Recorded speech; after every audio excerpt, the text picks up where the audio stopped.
பரலோக மன்னா. மே 29ஆம் தேதி. யோவான் 14ஆம் அதிகாரம் 27ஆம் வசனம். சமாதானத்தை உங்களுக்கு வைத்து போகிறேன், என்னுடைய சமாதானத்தையே உங்களுக்கு கொடுக்கிறேன். உலகம் கொடுக்கிற பிரகாரம் நான் உங்களுக்கு கொடுக்கிறதில்லை. உங்கள் இருதயம் கலங்காமலும் பயப்படாமலும் இருப்பதாக. வசனத்திற்குரிய விளக்கம்.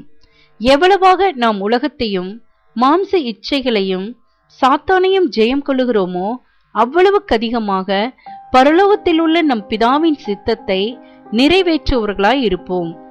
எவ்வளவாக நம்முடைய இரட்சகரோடு ஐக்கியமும் நட்பும் அடைய வாஞ்சிக்கிறோமோ அவ்வளவாக அவருடைய பார்வையிலே பிரியமானதை செய்ய தேடுவோம்.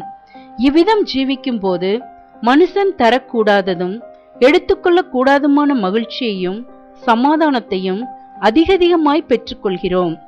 எந்த சோதனையும் உபத்திரவங்களும் நம்மை தேவனுக்கு பிரியமும் விலையேற பெற்றதுமாக இருக்கச் செய்யும்.